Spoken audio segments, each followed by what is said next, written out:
Bago magsimula, mag-subscribe ka na sa channel at i-like ang video para hindi mo makaligtaan ang anumang detalye ng kwentong ito na kahanga-hanga. Madilim na ulap ang bumalot sa paligid ng baryo ng San Felipe. Sa kabila ng abalang araw-araw na buhay, may kung anong kulang sa katahimikan ng mga tao. Ang simbahan sa gitna ng bayan, bagamat puno tuwing linggo, ay tila nawawalan ng ningning. Doon nagsisimula ang kwento ni Miguel. Si Miguel, isang karaniwang mamamayan ng baryo, ay kilala sa kanyang tahimik na pamumuhay. Isa siyang magsasaka na naglalakbay araw-araw sa bukid kasama ang kanyang kabayo. Subalit sa likod ng kanyang payak na anyo, may masalimuot na katanungan siyang iniinda, isang tanong na bumabagabag sa kanya sa tuwing siya ay mag-iisa. Bakit tila napakalayo ng Diyos sa akin, bulong niya habang naglalakad sa gilid ng taniman ng palay. Ang tanong na ito ay nagsimulang umusbong matapos siyang makinig ng sermon sa simbahan noong nakaraang linggo. Narinig niya ang tungkol sa pag-aayuno, ngunit hindi niya maintindihan kung bakit kailangang gawin ito. Hindi ba sapat ang dasal? Tanong niya sa sarili. Habang nakaupo siya sa ilalim ng isang puno, dumaan si Padre Esteban, ang pari sa baryo. Nakita siya nitong tila nagmumuni-muni. Miguel, tawag ng pari. Ano ang bumabagabag sa iyo? Sandaling nag-isip si Miguel bago sumagot. Padre, paano ba talagang nararamdaman ang presensya ng Diyos? Parang napakalayo niya. Ngumiti si Padre Esteban, ngunit seryoso ang kanyang tingin. May mga bagay na hindi nasasagot ng dasal lamang, Miguel. Minsan, kailangan ng mas malalim na sakripisyo para marinig natin ang tinig ng Diyos. Iyan ang dahilan kung bakit may pag-aayuno. Pag-aayuno? Napakunot no si Miguel. Bakit kailangan pang magutom para lang mapalapit sa Diyos? Hindi ito tungkol sa gutom, paliwanag ng pari. Ito ay tungkol sa pagsuko ng sarili at pagbibigay daan sa kanyang kalooban. Kapag tinanggal natin ang ating mga pangangailangang pisikal, mas nagiging malinaw ang ating koneksyon sa espiritu. Bagamat hindi lubos na nauunawaan ni Miguel ang paliwanag ng pari, may kung anong kuryosidad ang pumukaw sa kanyang isipan. Hindi siya mapakali sa gabing iyon. Habang nakahiga sa banig, naalala niya ang sinabi ng kanyang yumaong ina, Miguel, ang Diyos ay palaging nariyan. Minsan, kailangan mo lamang tahimik na makinig. Kinabukasan, habang nagbubukang liwayway, narinig ni Miguel ang tunog ng kampana ng simbahan. Napagdesisyonan niyang magtungo doon at makipag-usap muli kay Padre Esteban. Sa kanyang pagpasok, nakita niya ang ilang deboto na nakaluhod sa harap ng altar. Padre, bulong niya, nilalapitan ang pari. Gusto kong subukan ang pag-aayuno, pero paano ito ginagawa? Napatingin si Padre Esteban kay Miguel, tila nasiyahan sa kanyang desisyon. Ang unang hakbang ay ang paglalagay ng layunin. Bakit mo gustong mag-ayuno? Saglit na nag-isip si Miguel. Gusto kong maramdaman ang Diyos sa buhay ko. Gusto kong malaman kung tunay siyang naririyan. Isang marangal na layunin, sagot ng pari. Ngunit alalahanin mo, Miguel, ang pag-aayuno ay hindi isang pagsubok ng kakayahan. Ito ay isang hakbang ng pananampalataya. Ibinahagi ni Padre Esteban kay Miguel ang ilang alituntunin. Sinabi niyang magsimula ito sa maliit, baka isang pagkain lang sa isang araw. Pinayuhan din siyang gumugol ng oras sa panalangin habang nag-aayuno. Huwag mo ring ipaalam sa iba ang iyong ginagawa. Ito ay isang lihim na ugnayan sa Diyos, paalala ng pari. Sa unang araw ng kanyang pag-aayuno, nakaramdam si Miguel ng kakaibang hirap. Alas 12 ng tanghali, habang siya ay nag-araro sa bukid, naramdaman niyang bumibigat ang kanyang katawan. Nanginginig ang kanyang kamay habang hinawakan ang pang-araro. Kaya ko pa ba ito? Tanong niya sa sarili. Biglang dumaan si Rosa, ang kanyang kapitbahay na madalas magdala ng pagkain sa mga nagtatrabaho sa bukid. Miguel, may dalang tanghalian para sa iyo, masiglang sabi nito. Napatingin si Miguel sa basket na puno ng mainit na tinapay at adobo. Sa kanyang isip, naroon ang tukso. Isang kagat lang, bulong ng kanyang utak. Ngunit naalala niya ang sinabi ni Padre Esteban, ito ay isang hakbang ng pananampalataya. Salamat, Rosa, pero hindi ako gutom, sagot niya, pinipilit ang sarili na huwag tignan ang pagkain. Hindi ka ba kumakain? Aba, baka magkasakit ka niyan, sabi ni Rosa, tila nag-aalala. Ngumiti si Miguel. Huwag kang mag-alala. May dahilan ito. Habang papalubog ang araw, naramdaman ni Miguel ang kakaibang kapayapaan. Sa gitna ng kanyang kahinaan, tila may liwanag na sumilay sa kanyang puso. Diyos ko, nandito ka ba talaga? Tanong niya habang nakaluhod sa tabi ng kanyang kama. Sa kalagitnaan ng kanyang panalangin, tila may bumubulong sa kanyang puso. Isang tinig na hindi niya maipaliwanag, ngunit malinaw. Ako'y naririto. Pagkatapos ng unang pag-aayuno ni Miguel, hindi niya maiwasang itanong sa sarili kung paano nagsimula ang tradisyong ito. Habang nagdarasal sa simbahan isang araw ng linggo, muli niyang narinig ang tinig ni Padre Esteban tungkol sa pag-aayuno, at isang kuryosidad ang bumalot sa kanya. Bakit nga ba napakahalaga nito? Tanong niya sa sarili. Matapos ang misa, hindi na siya nakatiis at nilapitan ng pari. Padre, maaari ba tayong mag-usap? Tanong ni Miguel habang nakayuko bilang paggalang. Tumango si Padre Esteban at iniupo siya sa isang bangko malapit sa altar. Ano ang nais mong malaman, Miguel? Tanong ng pari na may mapagkalingang ngiti. Padre, gusto kong maintindihan kung bakit napakahalaga ng pag-aayuno sa ating pananampalataya. Parang hindi sapat na malaman lang na ito ay ginagawa. Ano po ang kasaysayan nito? Nagpakawala ng buntong hininga si Padre Esteban habang inilabas ang maliit na aklat ng banal na kasulatan mula sa kanyang bulsa. Miguel, ang tanong mo ay isang magandang hakbang patungo sa mas malalim na pag-unawa sa Diyos. Ang pag-aayuno ay hindi simpleng kaugalian lamang. Ito ay isang sinaunang gawain na ginawa ng mga tao ng Diyos upang humingi ng patnubay, kapatawaran, at kalakasan. Itinuro niya ang isang bahagi sa aklat ng Levitiko. Sa lumang tipan, ang mga Hudyo ay inutusan ng Diyos na mag-ayuno sa araw ng pagbabayad sala o Yom Kippur. Sa araw na ito, ang mataas na pari ay pumapasok sa kabanal-banalang silid upang ialay ang dugo ng hayop bilang sakripisyo para sa mga kasalanan ng bayan. Ang pag-aayuno ng mga tao ay tanda ng kanilang pagsisisi at pakikiisa sa sakripisyong ito. Tumango si Miguel, iniisip ang malalim na kahulugan ng bawat salita. Napakalaki pala ng papel ng pag-aayuno, sagot niya. Hindi lamang ito tungkol sa hindi pagkain. Tama, sagot ni Padre Esteban. Ngunit hindi dito nagtatapos ang kahalagahan nito. Ginamit din ng mga tao ng Diyos ang pag-aayuno upang humingi ng tulong sa mga panahon ng matinding pagsubok. Alam mo ba ang kwento ni Esther? Bago siya humarap sa hari upang iligtas ang kanyang mga kababayan, nag-utos siya ng 3 araw na pag-aayuno para sa lahat ng mga Hudyo. Sa pamamagitan nito, nakatanggap sila ng lakas at patnubay mula sa Diyos. Habang iniisip ni Miguel ang kwento ni Esther, naglaro sa kanyang isipan ang tanong, ano kaya ang mangyayari kung gagawin din niya ito para sa sariling mga layunin? Pag-uwi ni Miguel, sinalubong siya ng tahimik na daan patungo sa bukid. Habang naglalakad, nasalubong niya si Don Pedro, isang retiradong guro na kilala sa baryo bilang tagapagbahagi ng mga kwento ng kasaysayan ng pananampalataya. Don Pedro, bati ni Miguel, alam mo ba ang tungkol sa mga sinaunang kaugalian ng pag-aayuno? Napahinto si Don Pedro at mumiti ng may pagtataka. Miguel, ang tanong mo ay napakaganda. Alam ko. Ang pag-aayuno ay isang makapangyarihang kasangkapan ng pananampalataya. Alam mo bang si Moises ay nag-ayuno ng 40 araw bago niya matanggap ang 10 utos mula sa Diyos? 40 araw, halos hindi makapaniwala si Miguel. Paano niya nagawa iyon? Napaisip si Tomas sa sagot ni Miguel, ngunit bago pa siya muling magsalita, nagpaalam na si Miguel at nagpatuloy sa kanyang gawain. Ngunit hindi maikakaila ni Miguel na ang harapan niya sa basket ng pagkain ay naging isang pagsubok na mahirap lampasan. Sa sumunod na araw, habang pauwi mula sa bukid, napansin ni Miguel ang isang pangkat ng mga tao na nagkukumpulan sa tindahan ni Aling Marta. Lumapit siya upang alamin ang nangyayari. Miguel, tawag ni Rosa mula sa gilid ng grupo. Halika dito. May bagong dating na matamis na tinapay si Aling Marta. Tikman mo. Napatingin si Miguel sa hawak ni Rosa, isang tinapay na tila perpektong dinintuan sa pagkaluto, ang singaw nito ay punong-puno ng tamis. Naramdaman niyang muling bumalik ang gutom na kanina pa niya pinipigilan. Pasensya na, Rosa. Hindi ako pwedeng kumain ngayon, sagot niya, pilit nang umingiti. Napansin ni Rosa ang kakaibang lungkot sa kanyang mga mata. Hindi pa rin kita maintindihan, Miguel, sabi ni Rosa.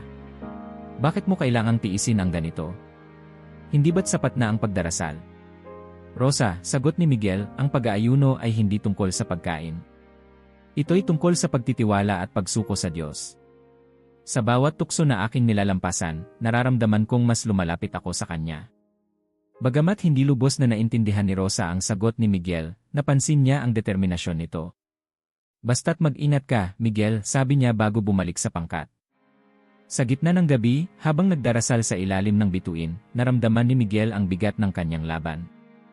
Hindi lamang gutom ang nagpapahirap sa kanya, kundi pati ang takot na baka hindi niya kayanin ang layunin ng kanyang pag-aayuno. Panginoon, bulong niya, hindi ko po alam kung kakayanin ko pa. Tulungan mo ako. Habang nakapikit siya, tila may katahimikan na bumalot sa paligid. Sa kanyang puso, narinig niya ang isang payak na bulong, huwag kang susuko, Miguel. Ako ang iyong lakas. Nagmulat siya ng mata, at bagamat ang gutom ay nananatili, ang kanyang loob ay napuno ng kakaibang kapayapaan.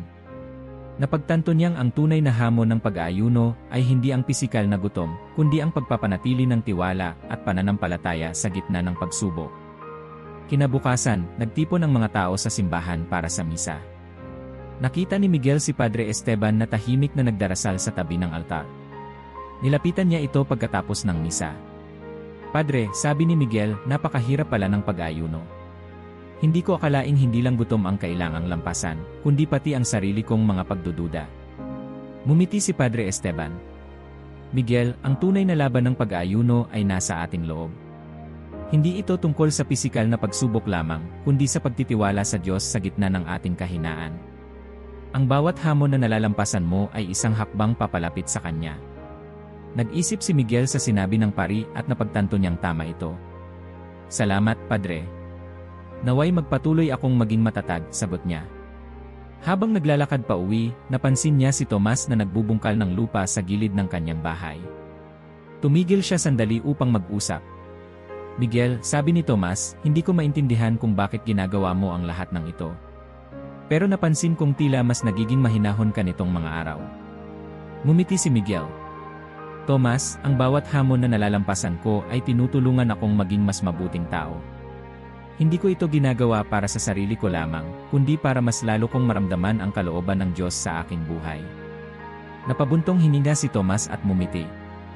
Baka balang araw, subukan ko rin ang ginagawa mo. Sa huling gabi ng kanyang linggong pag-aayuno, habang pinapanood ang pagsikat ng buwan mula sa kanyang bintana, muling nagpasalamat si Miguel sa Diyos. Alam niyang ang kanyang laban ay hindi pa tapos, ngunit sa bawat araw na lumilipas, nararamdaman niya ang mas malalim na kahulugan ng kanyang sakripisyo. Panginoon, bulong niya, salamat sa pagbibigay sa akin ng lakas. Naway patuloy kong mahanap ang iyong kalooban sa bawat hamon. At sa katahimikan ng gabi, napuno ng kapayapaan ang kanyang puso, na para bang sinasabi ng Diyos na siya'y nariyan, palaging kasama niya sa laban.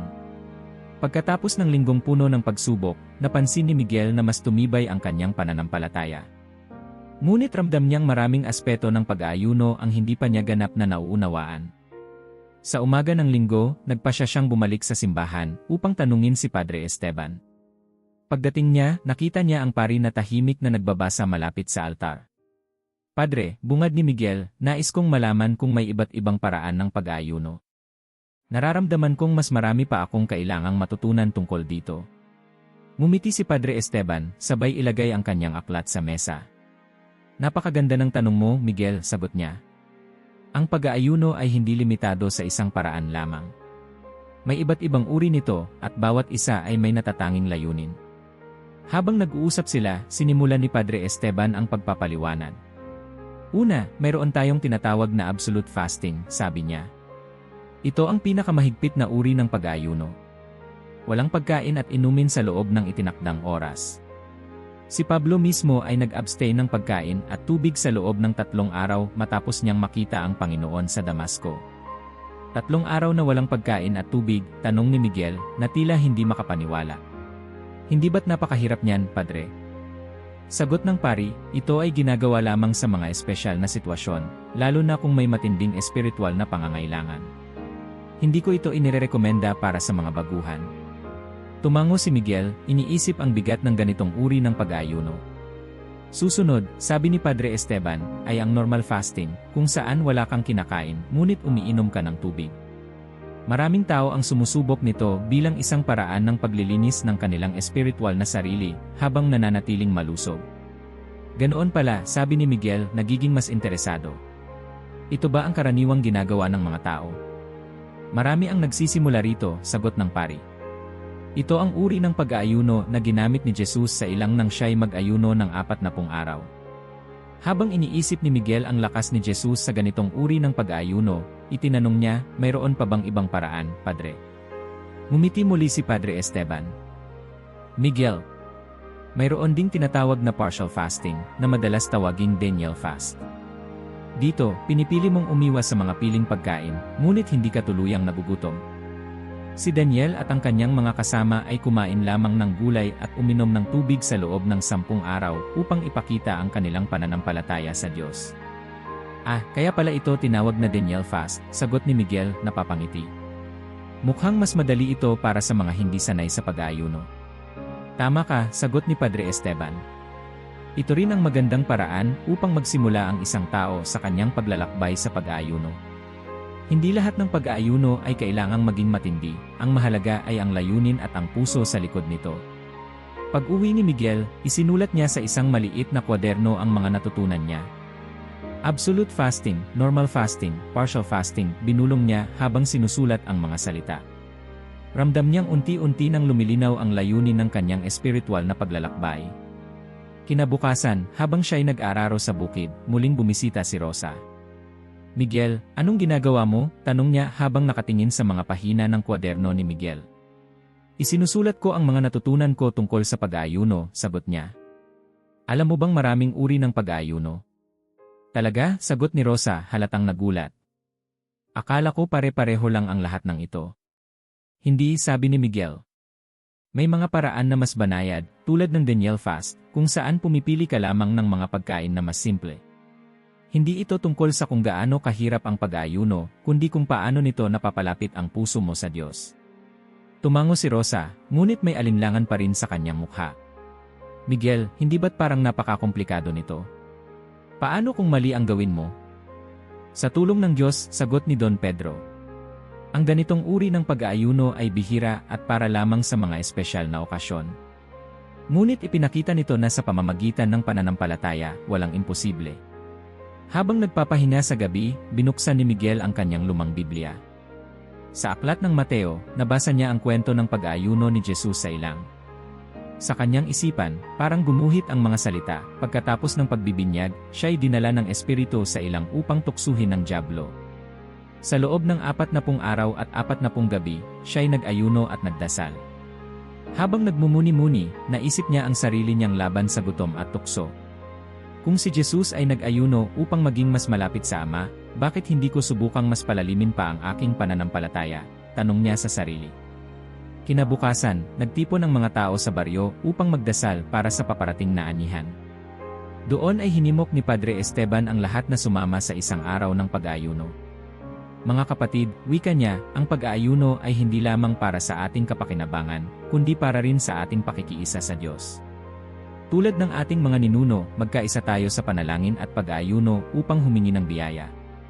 Nagkaroon ng tahimik na pag-aalinlangan sa mga tao.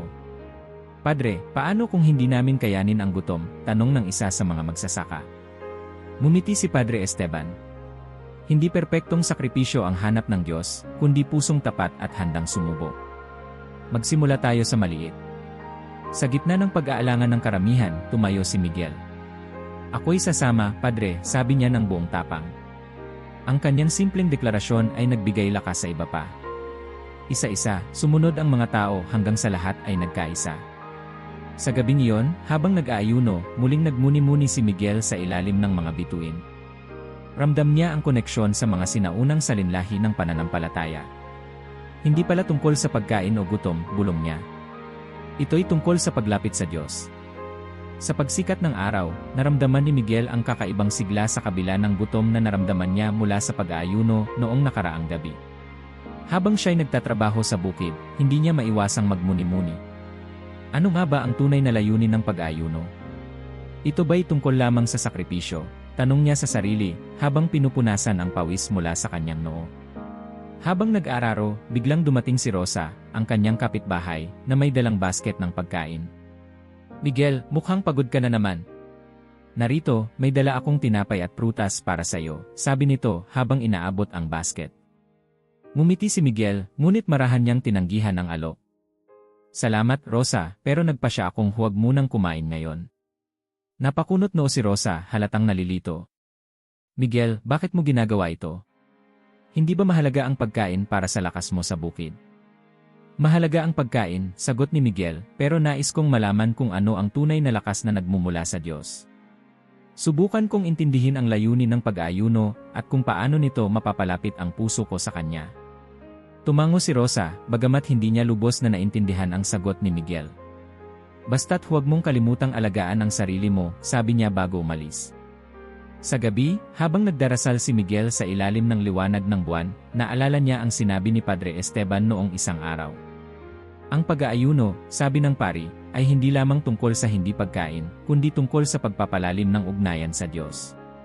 Sa pamamagitan ng pag-iwas sa mga bagay na karaniwang nagbibigay sa atin ng kasiyahan, nagkakaroon tayo ng pagkakataong magtuon sa mas mataas na layunin. Habang isinasaalang-alang ni Miguel ang mga salitang iyon, parang nararamdaman niyang may kakaibang pagbabago sa kanyang puso. Sa gitna ng kanyang gutom, naramdaman niya ang kakaibang kapayapaan. Ito pala ang layunin ng pag-aayuno, bulong niya sa sarili.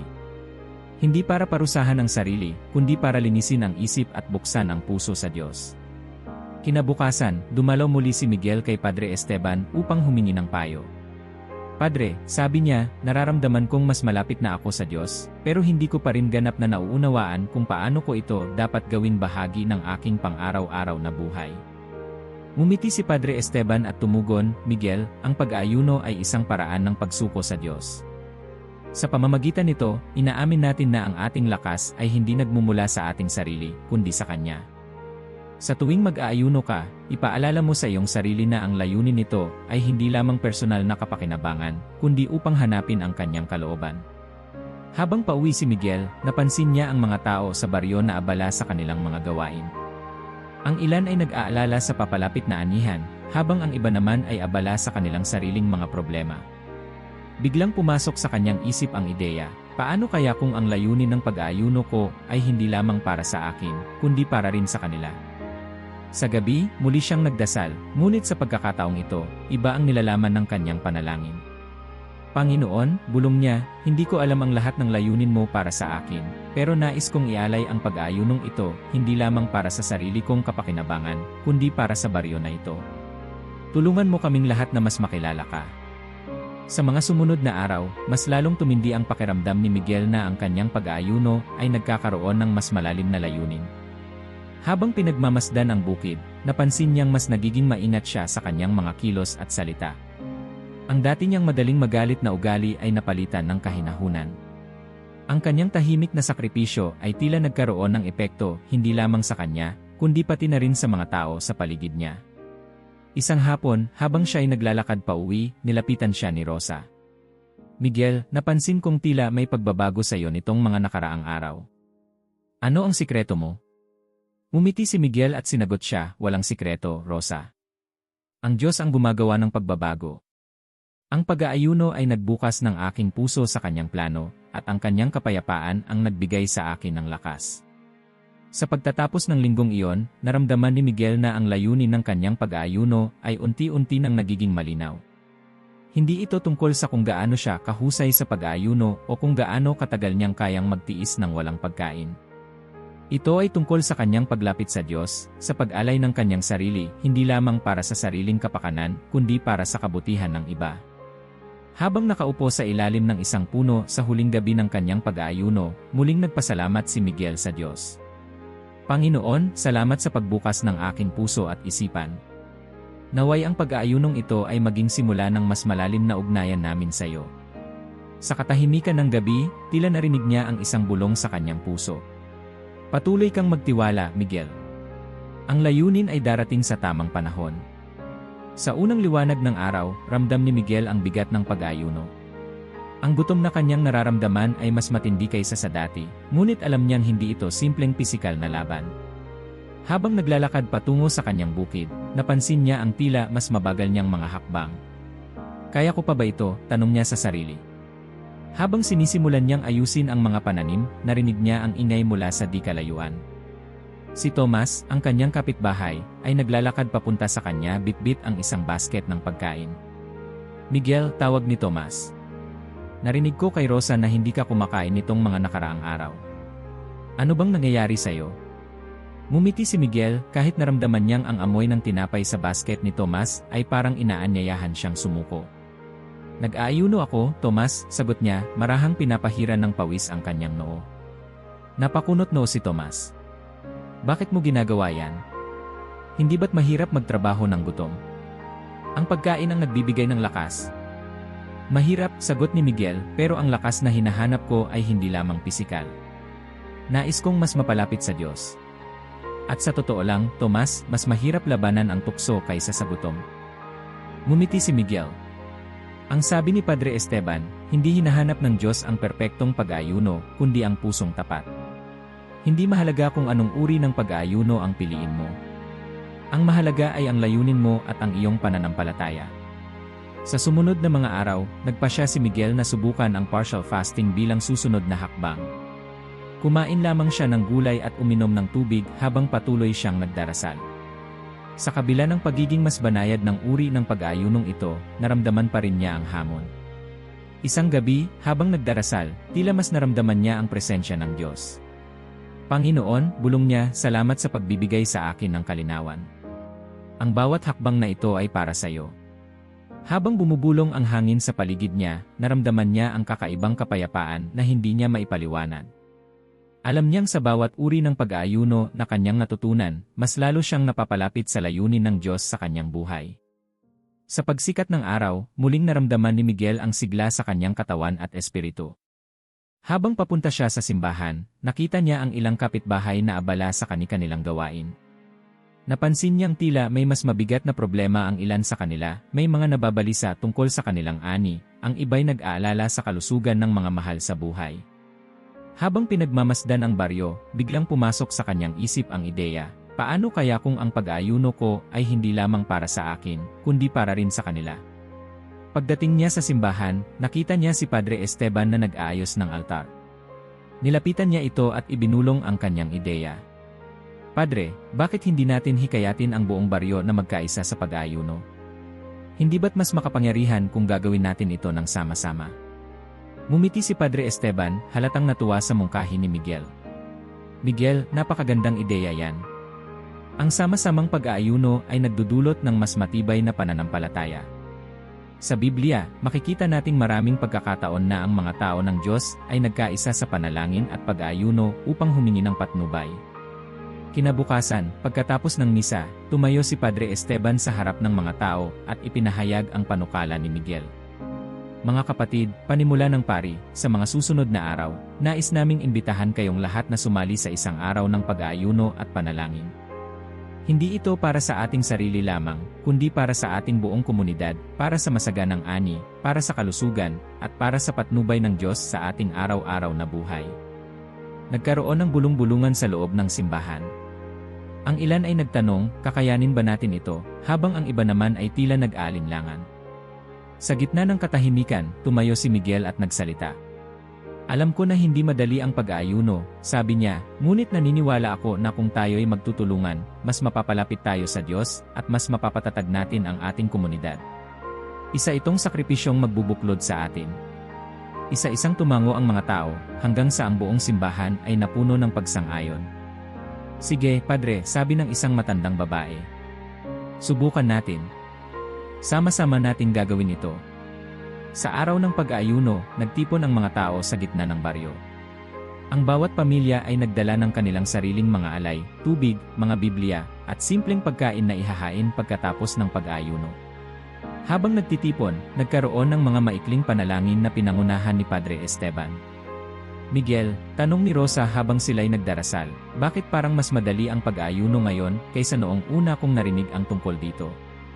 Ngumiti si Miguel. Kapag alam mong hindi ka nag-iisa, mas nagiging magaan ang lahat. Ang pananampalataya ay hindi laging kailangang tahimik, minsan, mas lumalalim ito kapag ibinabahagi mo sa iba. Habang lumilipas ang araw, naramdaman ng bawat isa ang gutom. Ngunit imbes na reklamo, napuno ng pag-asa at pagmamalasakit ang bawat isa. Ang mga matatanda ay nagturo ng mga kwento mula sa Biblia tungkol sa sama-samang pag-aayuno, tulad nina Esdras at Esther. Ang mga kabataan naman ay nagbigay ng awit na nagpataas ng moral ng lahat.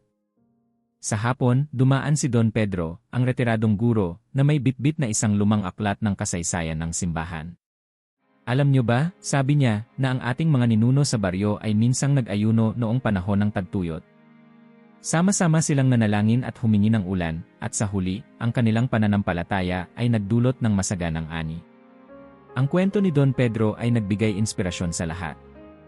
Isa-isang tumayo ang mga tao upang magbigay ng kanilang mga panalangin.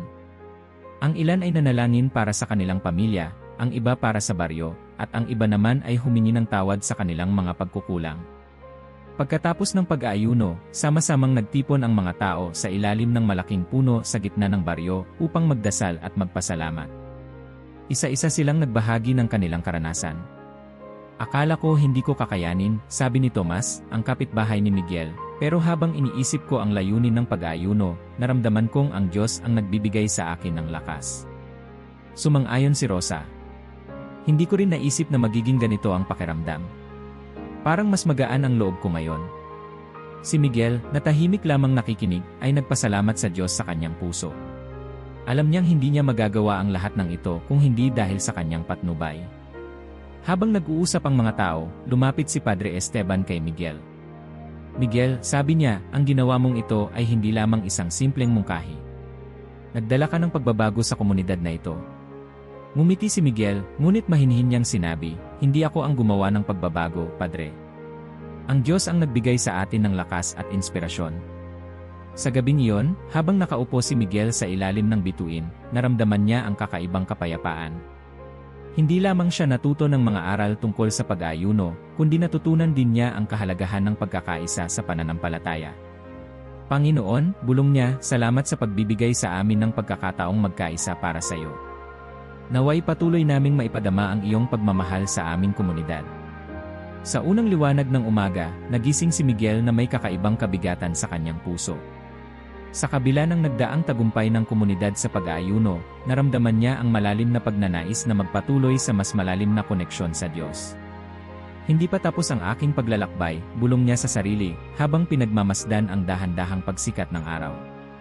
Habang naglalakad patungo sa simbahan, naisip niya ang lahat ng kanyang pinagdaanan, ang kanyang unang pag-aayuno, ang mga tukso, at ang hamon ng pakikiisa sa komunidad. Ngunit ngayon, tila may bagong tawag na pumupukaw sa kanya, mas malalim at mas personal. Pagdating niya sa simbahan, tahimik niyang hinanap si Padre Esteban. Nakita niya ang pari na nakaluhod sa harap ng altar, tila malalim din sa panalangin. Sandali siyang naghintay hanggang sa matapos ito. Padre, sabi ni Miguel, halos pabulong, pakiramdam ko ay may panibagong hamon na inihahanda ang Diyos para sa akin. Ngunit hindi ko alam kung ano yon. Tumayo si Padre Esteban at tinignan siya ng may kabaitan. Miguel, sabi nito, ang Diyos ay nagdadala sa atin ng mas malalim na pagsubok kapag handa na tayong harapin ito. Marahil, ito ang oras upang hanapin mo siya sa mas malalim na paraan. Kinabukasan, nagpa siya si Miguel na mag-ukol ng panahon sa panalangin sa kanyang bukirin. Sa ilalim ng malaking puno, naupo siya at nagsimulang magdasal.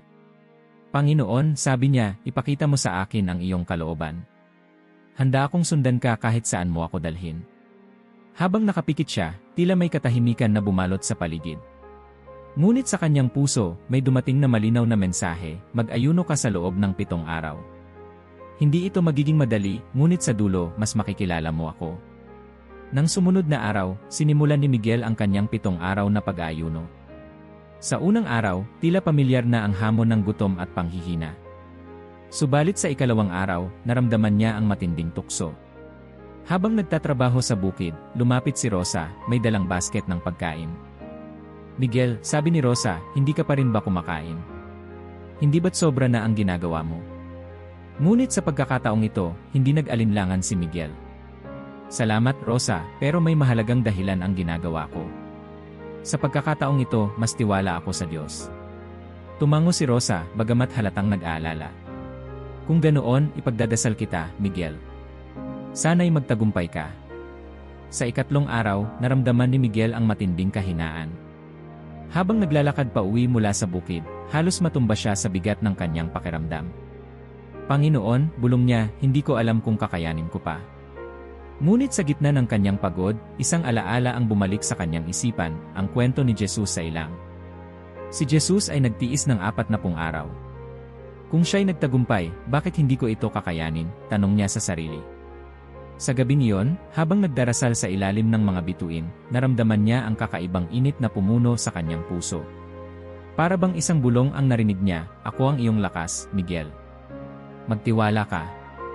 Sa ika-4 at ika-5 araw, unti-unting naramdaman ni Miguel ang pagbabago sa kanyang sarili. Hindi lamang gutom ang nararamdaman niya, kundi isang malalim na kapayapaan na hindi niya maipaliwanag. Ang bawat dasal ay tila mas malinaw, ang bawat sandali ay puno ng kahulugan. Habang nagdarasal siya sa simbahan, nilapitan siya ni Don Pedro. "Miguel," sabi ng matanda, "narinig ko ang ginagawa mong pag-aayuno. Napansin kong tila mas may liwanag ka ngayon kaysa dati." Ngumiti si Miguel. "Hindi ko maipaliwanag, Don Pedro, pero pakiramdam ko ay mas malapit ako sa Diyos kaysa dati. Ang bawat araw ay isang hakbang patungo sa mas malalim na koneksyon sa Kanya." Sa ika-6 na araw, dumating ang pinakamatinding pagsubok. Habang nagdarasal sa ilalim ng puno, biglang sumagi sa isip niya ang lahat ng kanyang pangamba at takot. "Paano kung hindi ko matupad ang pag-aayunong ito? Paano kung hindi sapat ang ginagawa ko?" tanong niya sa sarili. Ngunit sa gitna ng kanyang pag-aalinlangan, naalala niya ang sinabi ni Padre Esteban, "Miguel, ang Diyos ay hindi naghahanap ng perpektong sakripisyo. Ang mahalaga ay ang tapat na puso." Sa huling araw ng kanyang pag-aayuno, nagising si Miguel ng may bagong sigla. Bagamat mahina ang kanyang katawan, ang kanyang espiritu ay puno ng lakas. Habang tinatapos niya ang kanyang pagdarasal, naramdaman niya ang isang matinding kapayapaan na tila bumalot sa kanyang buong pagkatao. "Panginoon," bulong niya, "salamat sa pagbibigay ng lakas upang matapos ang paglalakbay na ito. Hindi ko ito magagawa nang wala ka." Habang pauwi siya mula sa simbahan, nakita niya ang buong komunidad na nagtitipon sa gitna ng baryo. Lumapit si Rosa at sinabing, "Miguel, nagtipon kami upang ipagdasal ka. Alam naming malaking sakripisyo ang ginawa mo." Napuno ng luha ang mata ni Miguel. "Salamat sa inyong suporta. Ang bawat hakbang na ginawa ko ay hindi lamang para sa akin, kundi para sa ating lahat." Sa gabing iyon, habang nakaupo si Miguel sa ilalim ng mga bituin, muling nagpasalamat siya sa Diyos. Alam niyang ang 7 araw na iyon ay hindi lamang isang pagsubok, kundi isang pagkakataon upang makilala ang Diyos ng mas malalim. "Panginoon," bulong niya, "salamat sa pagbibigay sa akin ng lakas at sa pagpapakita ng iyong kalooban. Naway magpatuloy akong magtiwala sa iyo." Sa umagang sumunod sa kanyang 7 araw na pag-aayuno, nagising si Miguel na parang may bagong liwanag sa kanyang paligid. Hindi lamang ang kanyang katawan ang nakaramdam ng kaginhawaan, kundi ang kanyang puso at isipan ay puno ng kapayapaan. Habang tinitignan niya ang bukang liwayway mula sa kanyang bintana, isang malalim na damdamin ng pasasalamat ang pumuno sa kanya. Pagbaba niya sa kanilang maliit na kusina, naabutan niya si Tomas na naghihintay sa may pintuan. "Miguel," sabi nito, "narinig ko mula kay Rosa na natapos mo na ang 7 araw mong pag-aayuno. Ano ang naramdaman mo pagkatapos ng lahat ng iyon?" Ngumiti si Miguel at inalok si Tomas ng upuan. "Napakaraming bagay ang natutunan ko, Tomas. Pero higit sa lahat, natutunan kong mas magtiwala sa Diyos. Sa bawat araw ng pag-aayuno, parang mas lumilinaw ang mga bagay sa akin. Hindi ko man alam ang lahat ng sagot, pero nararamdaman kong sapat ang presensya ng Diyos." Napansin ni Tomas ang bagong sigla sa tinig ni Miguel. "Parang mas matibay ang loob mo ngayon. Noong una kitang nakita, akala ko'y napakahirap para sa iyo ang ginagawa mo. Pero ngayon, parang iba na ang Miguel na nasa harap ko." Tumango si Miguel. "Hindi ko sasabihin madali ang pag-aayuno, Tomas. Pero sa gitna ng mga pagsubok, natutunan kong ang Diyos ay palaging nariyan. Ang kapayapaan at kaligayahang nararamdaman ko ngayon ay hindi ko maipaliwanag." Habang naglalakad si Miguel papunta sa simbahan, sinalubong siya ni Rosa. "Miguel," tawag nito, "paano mo nasasabing sulit ang sakripisyo ng pag-aayuno? Hindi ba napakahirap noon?" Sandaling huminto si Miguel upang sagutin ang tanong ni Rosa. "Rosa, mahirap ang pag-aayuno. Pero hindi ito tungkol sa kung gaano kahirap o kung gaano katagal mong kayang gawin ito. Ang mahalaga ay kung ano ang natutunan mo sa proseso. Ang pag-aayuno ay hindi lang tungkol sa hindi pagkain. Ito'y tungkol sa pagtuon sa Diyos, sa pagtanggap na hindi tayo perpekto, at sa pagpapalalim ng ating pananampalataya." Napaisip si Rosa sa sinabi ni Miguel. "Mukhang napakalalim ng natutunan mo." Pero paano kung hindi ko kayanin ang ganitong uri ng sakripisyo? Huwag kang mag-alala, Rosa, sagot ni Miguel. Ang bawat tao ay may iba't ibang kapasidad. Hindi hinahanap ng Diyos ang perpektong sakripisyo, kundi ang pusong handang magtiwala at sumunod. Magsimula ka sa maliit. Isang pagkain o isang araw. Ang mahalaga ay ang intensyon mo. Pagdating niya sa simbahan, nagtipon ang ilang mga tao upang magbigay ng kanilang mga pasasalamat para sa natapos nilang anihan. Isa-isa nilang ibinahagi ang kanilang mga karanasan sa sama-samang pag-aayuno na kanilang ginawa. Padre, sabi ng isang magsasaka, pakiramdam ko'y mas napalapit ang pamilya ko sa isa't isa dahil sa pag-aayuno. Natutunan naming magdasal ng sama-sama at magpasalamat para sa mga simpleng bagay. Sumang-ayon si Aling Marta. Ako naman, Padre, parang mas naramdaman ko ang presensya ng Diyos sa aming buhay. Ang dati mga bagay na hindi ko napapansin, ngayon ay pinahahalagahan ko na. Habang nakikinig si Miguel, naalala niya ang sarili niyang karanasan. Tumayo siya at nagsalita, mga kapatid, ang lahat ng ito ay hindi dahil sa ating sariling lakas. Ang Diyos ang nagbibigay sa atin ng lakas upang magbago. Ang natutunan ko ay hindi natin kailangang maging perpekto para mahalin niya tayo. Ang bawat hakbang na ginawa natin, gaano man kaliit, ay isang tagumpay na nagpapalapit sa atin sa Kanya. Sa hapon ng araw na yon, bumalik si Miguel sa kanyang bukid. Habang nagbubungkal ng lupa, naisip niya ang mga pakinabang ng kanyang pag-aayuno. Hindi lamang ito nagbigay sa kanya ng mas malalim na pananampalataya, kundi natutunan din niyang maging mas mapagpasalamat sa mga simpleng bagay. Napansin niya ang pagbabago sa kanyang sarili, mas mahinahon siya sa mga hamon ng araw-araw. Ang mga bagay na dati nagpapagalit sa kanya ay tila nawalan na ng bigat. Mas nagkaroon siya ng malasakit sa ibang tao, at mas madalas na niyang iniisip ang kapakanan ng komunidad kaysa sa sarili. Habang nagpapahinga sa ilalim ng puno, dumaan si Don Pedro at lumapit sa kanya. Miguel, sabi ng matanda, ang lahat ng baryo ay napansin ang pagbabago sa iyo. Hindi lamang ikaw ang nabago ng pag-aayuno. Ang iyong halimbawa ay nagbigay inspirasyon sa marami sa amin. Ngumiti si Miguel. Salamat, Don Pedro. Pero ang lahat ng ito ay utang ko sa Diyos. Siya ang nagturo sa akin kung paano magtiwala, magpasalamat, at magpatuloy kahit mahirap ang landas. Sa gabing iyon, habang nakaupo si Miguel sa ilalim ng mga bituin, tahimik niyang inalala ang mga pakinabang ng pag-aayuno. Hindi ito simpleng sakripisyo. Ito'y naging tulay patungo sa mas malalim na ugnayan sa Diyos, sa pagpapakumbaba, at sa malasakit sa iba. Panginoon, bulong niya, salamat sa lahat ng natutunan ko. Salamat sa kapayapaan, sa pagbabago, at sa pagmamahal na iyong ibinuhos sa aming komunidad. Naway patuloy naming maipadama ang iyong liwanag sa aming buhay. Sa unang liwanag ng araw, tahimik na nagmamasid si Miguel sa kanyang bukirin. Matapos ang kanyang mga karanasan sa pag-aayuno, napagtanto niyang ang tagumpay sa espiritual na paglalakbay ay hindi lamang nakasalalay sa lakas ng loob kundi sa maayos na pagpaplano. Ang bawat hakbang, bulong niya sa sarili, ay kailangang paghandaan ng mabuti upang mas maging makabuluhan ang layunin. Habang nagbubungkal ng lupa, dumaan si Tomas na bitbit ang ilang kagamitan para sa kanyang sariling taniman. Miguel, tawag nito, narinig ko ang mga sinabi mo sa simbahan tungkol sa pag-aayuno. Gusto ko ring subukan, pero paano ba maghanda para dito? Tumingin si Miguel kay Tomas at mumiti. Mahalagang maghanda ka hindi lamang sa pisikal, kundi higit sa lahat sa espiritual. Ang pag-aayuno ay hindi lamang tungkol sa hindi pagkain. Kailangan mong linawin ang layunin mo at humingi ng gabay sa Diyos bago ka magsimula. Tumango si Tomas, ngunit halata ang alinlangan sa kanyang mukha. Pero paano kung hindi ko kayanin? Baka sumuko lang ako sa gitna. Hindi mahalaga kung gaano kalayo ang mararating mo sa unang pagsubok, Tomas, sagot ni Miguel. Ang mahalaga ay ang intensyon mo at ang pananalig mo sa Diyos. Simulan mo sa maliit. Halimbawa, subukan mo munang laktawan ang isang pagkain at gamitin ang oras na iyon para manalangin. Kinabukasan, bumalik si Miguel sa simbahan upang kausapin si Padre Esteban. Padre, sabi niya, marami ang nagtatanong kung paano ang tamang paghahanda sa pag-aayuno. Ano ang maipapayo ninyo?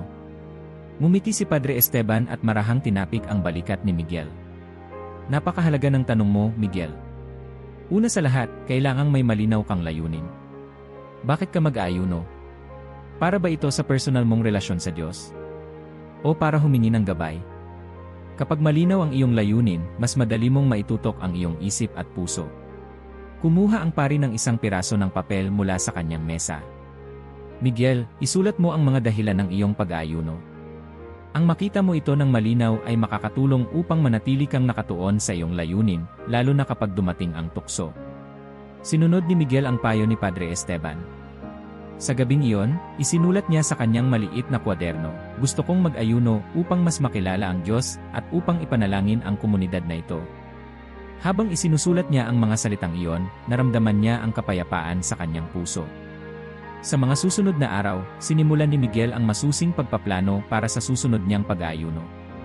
Pinili niya ang tamang araw at oras na hindi maaapektuhan ang kanyang mga gawain sa bukid. Inayos din niya ang kanyang mga pagkain bago mag-ayuno, tinitiyak na hindi siya magugutom ng biglaan. Habang naglalakad siya pauwi mula sa pamilihan, nakita niya si Rosa na bumibili ng mga gulay. "Miguel," sabi ni Rosa, "narinig ko na mag-ayuno ka ulit. Paano mo napagpaplanuhan ang lahat ng ito?" Ngumiti si Miguel. "Simple lang, Rosa. Ang pinakamahalaga ay ang layunin mo. Pagkatapos noon, kailangan mong planuhin kung kailan at paano ka mag-ayuno. Halimbawa, pipiliin ko ang araw na mas tahimik upang mas makapokus ako sa panalangin." Napaisip si Rosa. "Hindi ko naisip na kailangang planuhin ang pag-aayuno. Akala ko'y basta titigil ka lang sa pagkain." "Higit pa roon ang pag-aayuno," sagot ni Miguel. "Kapag maayos ang plano mo, mas magiging epektibo ito. At tandaan, huwag kang magmadali. Simulan mo sa maliit at unti-unting palalimin ang iyong karanasan."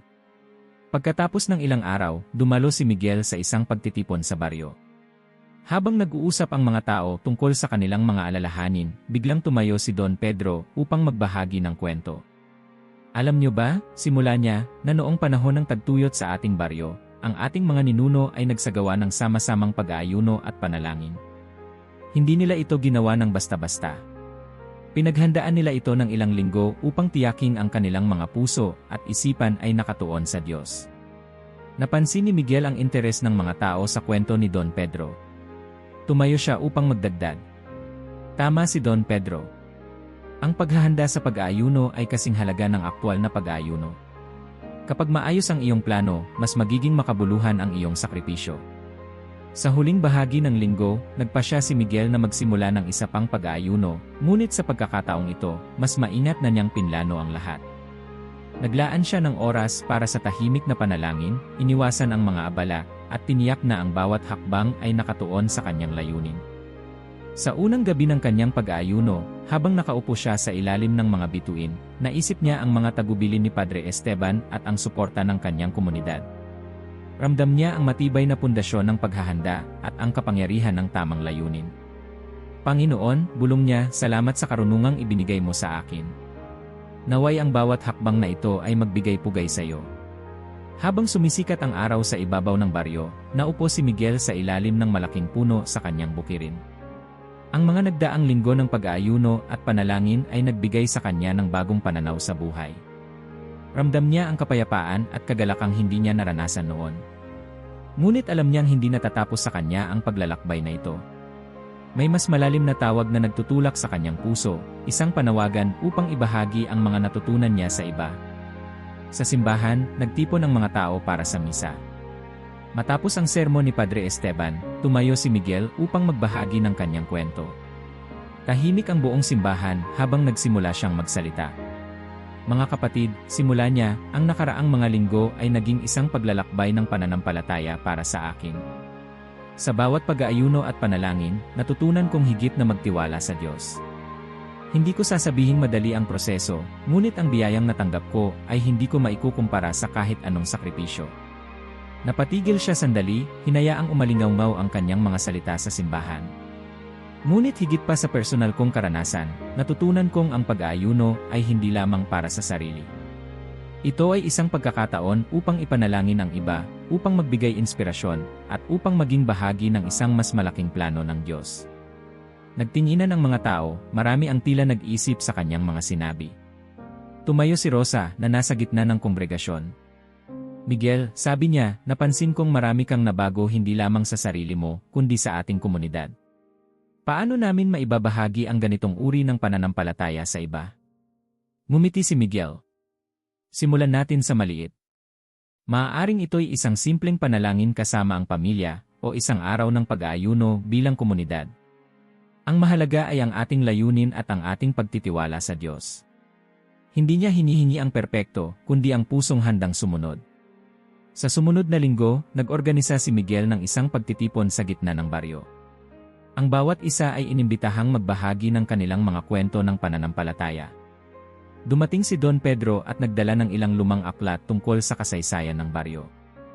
Noong una kong makita si Miguel na nag-aayuno, sabi ni Don Pedro, hindi ko inakalang ito'y magdudulot ng ganitong pagbabago sa ating lahat. Ngunit ngayon, nararamdaman kong muling bumabalik ang diwa ng pagkakaisa at pananampalataya sa ating komunidad. Sinundan siya ni Rosa na nagbahagi ng sariling karanasan sa pag-aayuno. Akala ko noong una ay hindi ko kaya. Ngunit nang magsimula akong manalangin, natutunan kong hindi ito tungkol sa kakayahan ko, kundi sa tulong ng Diyos. Ang pag-aayuno ay nagturo sa akin ng pasensya at malasakit. Habang lumilipas ang mga araw, naging malinaw kay Miguel na ang kanyang misyon ay hindi lamang upang mag-ayuno para sa sarili. Ang kanyang kwento ay nagsilbing inspirasyon upang ang buong baryo ay muling magkaisa sa pananampalataya.